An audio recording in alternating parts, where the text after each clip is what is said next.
Estamos en un momento clave para el liderazgo mundial, y es que hay 4 candidatos a la Secretaría General de la ONU con visiones, la verdad, muy diferentes sobre el futuro del desarrollo.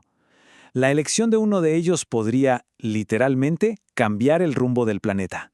Así que vamos a analizar sus planes a fondo. Antes que nada, es importante aclarar que este análisis que vamos a ver es parte del trabajo académico para los cursos del profesor Mario Enrique Arias Salguero, allá en la Universidad de Costa Rica. Lo que hicimos fue comparar las posturas de los 4 candidatos a la Secretaría General de la ONU sobre los Objetivos de Desarrollo Sostenible, o como seguro ya los conocen, los ODS. Para que nos demos una idea de lo que está en juego, quiero que se fijen en este número, 18%. Es solo el 18% de los Objetivos de Desarrollo Sostenible que hoy por hoy van por buen camino para cumplirse en 2030. Una candidata incluso lo llama una crisis de desarrollo. Así que, bueno, con este dato en mente, vamos a sumergirnos en el tema. Bien, esta será nuestra hoja de ruta. Primero vamos a entender bien la urgencia del problema, por qué es una carrera contra el tiempo. Después, veremos el diagnóstico de cada candidato.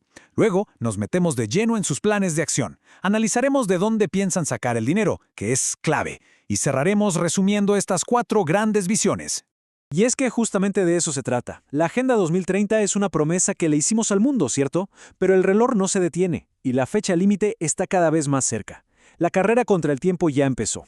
Si vemos la línea de tiempo, el camino desde que se lanzaron los objetivos en 2015 ha estado, pues, lleno de obstáculos, crisis globales que nos han desviado.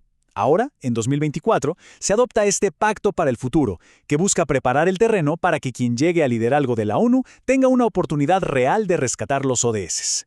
Entonces, ¿qué tan mal estamos realmente? Esa es la gran pregunta. Y aquí es donde la cosa se pone interesante, porque cada candidato parte de un diagnóstico muy diferente, y eso, claro, nos deja ver cuáles son sus verdaderas prioridades.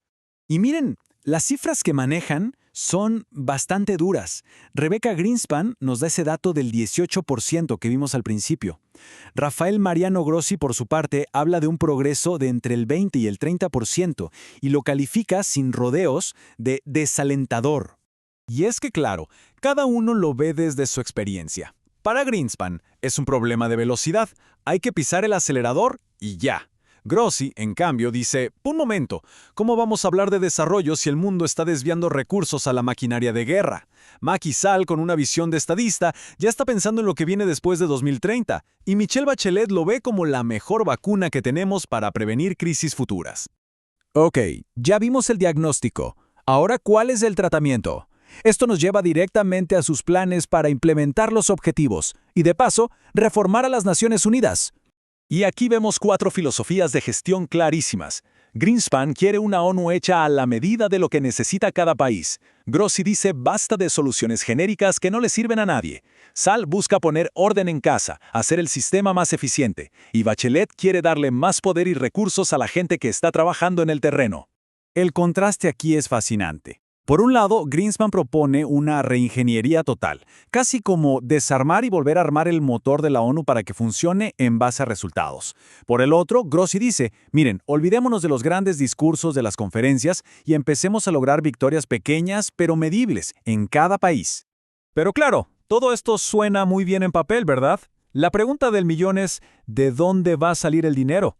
Así que ahora vamos a hablar de cómo planea cada uno financiar este esfuerzo gigantesco. Para entender la magnitud del problema, Rebecca Greenspan nos da un dato que te deja helado. Hay 3.400 millones de personas viviendo en países que gastan más en pagar intereses de su deuda que en la salud de su propia gente. Una verdadera crisis. Y aquí surge una idea súper innovadora que proponen 2 de las candidatas. El índice de vulnerabilidad. A ver, piénsenlo así. Es como si en lugar de medir la salud de un paciente solo con la temperatura, también viéramos su historial, su exposición a virus. Es una forma mucho más realista de medir la salud de un país para decidir quién necesita ayuda financiera urgente.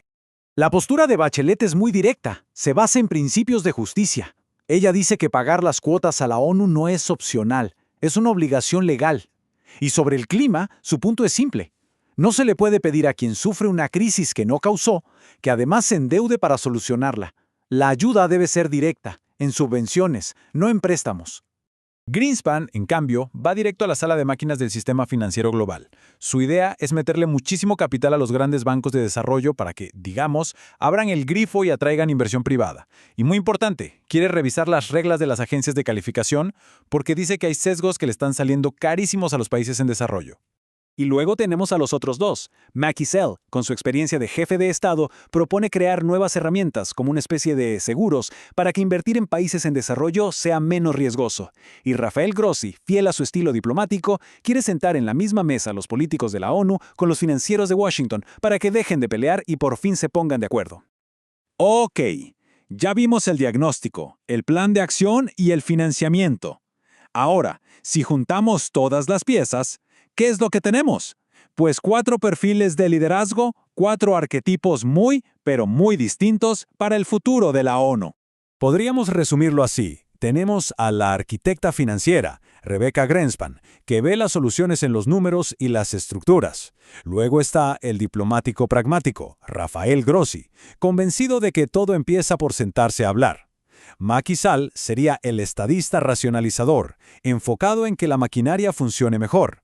Y finalmente, Michelle Bachelet, la prevencionista basada en derechos, para quien invertir en desarrollo es la mejor defensa de los derechos humanos.